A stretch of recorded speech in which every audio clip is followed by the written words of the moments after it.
न्याय के आसन पर बैठे वाला न्यायाधीश के मन में अगर शंका पैदा होता तो उ न्याय कबो करिए नहीं सकत।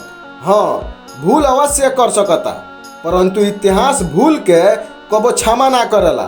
कबो कोनो मोह अथवा दुर्बलता के कारण अन्याय मत करिहो, काहे कि सत्य कोनो प्रमाण के सहारे ना जिएला आ ना ही सत्य के कबो कोनो प्रमाण के आवश्यकता होला।